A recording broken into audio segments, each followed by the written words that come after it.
Welcome to the Leather Journey. We're going to continue our clamp series, and tonight we're going to look at what I'm going to call evil clamps, serious clamps, clamps for not for the faint of heart, clamps that cause pain.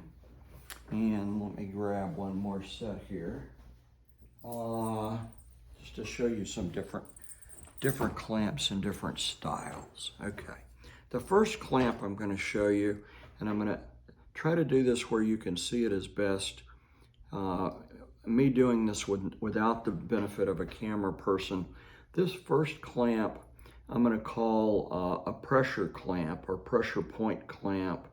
It doesn't have any teeth. I don't know if you can see that. I want you to be able to see that. It doesn't have any teeth. The jaws end with a curve, and so at the point or the peak of that curve, there's a curve on both sides. So at the matching peak of that curve, that causes a pressure point where when that clamp's closed, over time, the pressure is going to slowly build and build and build. The longer that clamp's on, the more pressure you're going to feel, to the point that I would say you would start feeling a little pressure pain, okay, or discomfort. That's tolerable for me. That's actually very enjoyable. I will say that the jaws don't open up that wide, so that would easily be a good clamp for a male, for male nipple play. It wouldn't probably fit on all females, but I like that clamp. That clamp causes what I'm going to call mild pressure pain.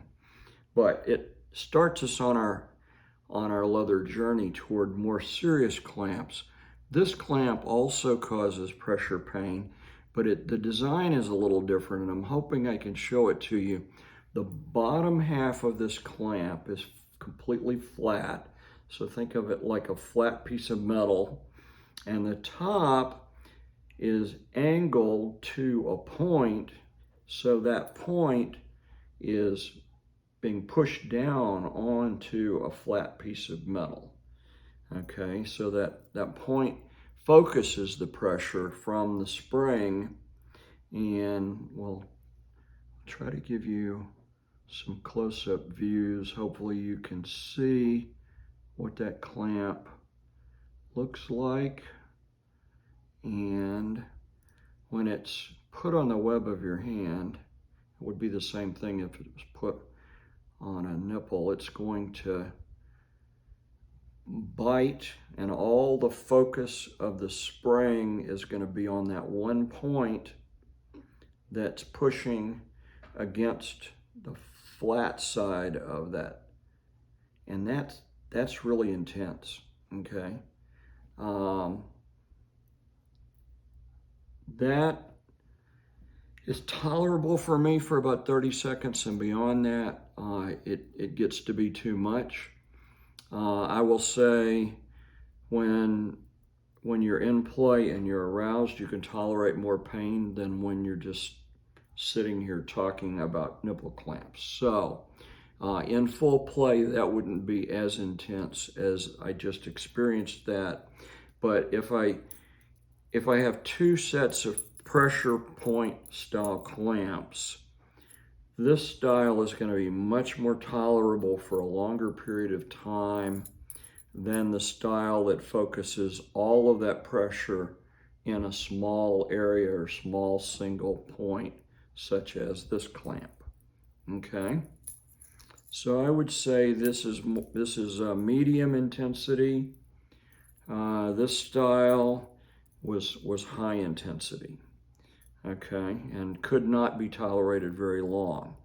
Okay, when I go to a clamp that has teeth, this clamp has 5 teeth on one side and 4 on the other side, and it began its life in its vanilla application. It was a shower curtain clip. I can put the link below. They come in bags of 20. I think you can also get them in bags of 50 off of Amazon. If you use Amazon Prime, you get free shipping, right? and then it was just held, it's just held together with a 12-inch chain. Okay, this clamp, obviously because it has some teeth, it has a little bite. So there's a little biting sensation. There's some pressure from the spring. For me and my level of play and what I enjoy, that's very tolerable. And I enjoy that. Not everyone's going to enjoy that. Now this clamp is also similar, but you'll see the clamp on my left hand, the jaws are much wider, and just by squeezing it, the spring's stronger. Okay, stronger spring, wider jaws. I think the end result is going to be that this clamp is going to be more intense than the one I just had on. Yes, and it's so intense, I can't let go of the spring. I'm having to put counter pressure with my thumbs, okay? Now, I'm not going to say there aren't people out there that aren't going to enjoy this and tolerate this, but this is beyond what I enjoy. And I'm going to put this over on the side that says, oh, no, hell no, F no, not for this boy, okay? Some boys would like that. Now the other clamp, and in fact I just did a toy review on this clamp. I just got it in the mail from Great Britain. It's a Clover clamp, Japanese Clover style clamp, but it has teeth at the end of the jaws, so it's not for the faint of heart. As with most Japanese Clover clamps, they start mild and the pressure builds the longer they're on. You don't even have to tug. If you tug, it's going to be even tighter. But you don't have to tug. That pressure is going to build, those teeth bite. And I find that tolerable, but not for very long. Maybe 3 or 4 minutes, and I would yell, Uncle, or Daddy, please take those off. Or Mommy, please take those oher Moodstone, the web of Moodstone's hand, and her response was, take those off, are you crazy? And my reply was, yeah, probably I am a little cuckoo. But again, a different style clamp, not for the faint of heart. I'll put a link below. There's an Etsy store, Kink & Company, I believe is the company where I found these. I won't say they're the only company that's vending those. Those are not for the faint of heart.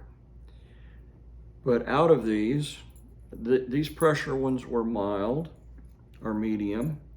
These were very intense, that had the very focused pressure point. These smaller ones with teeth are actually my favorite for the bedroom. I've played with these for close to 20 years, and I enjoy those very much. These Clover leaves are brand new. I have not had a chance to give them a test drive other than on the web of my hand, but I will report back and you will know how those fare.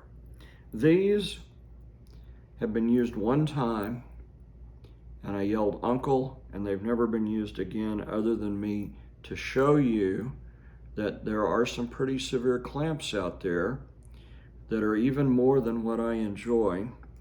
I will say that there isn't somebody out there that wouldn't enjoy these, but it's not going to be me, nor would I recommend that you use these, okay? But when you get into evil kind of clamps that cause a little bit of pain, it's really a journey of research.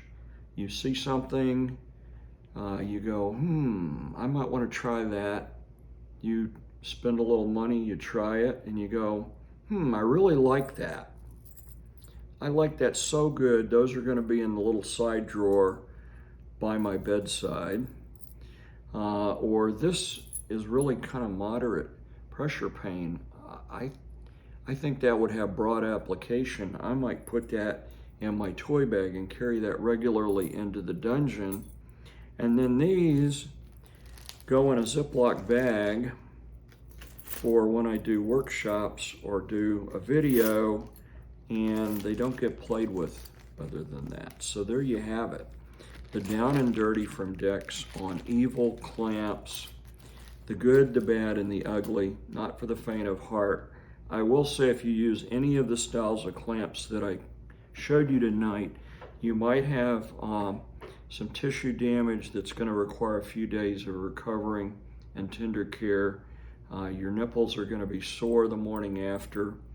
And if you use them extensively over a period of time, like I have done these, they will cause scar tissue behind the nipple.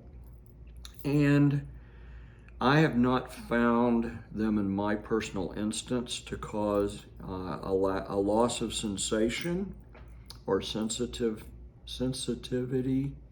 in the nipple area, but I will say as a disclaimer that it might have that result. So if you use these types of clamps, do so with foreknowledge and do it with consent, and do it because you enjoy it and you're having fun. As always, thanks for watching The Leather Journey.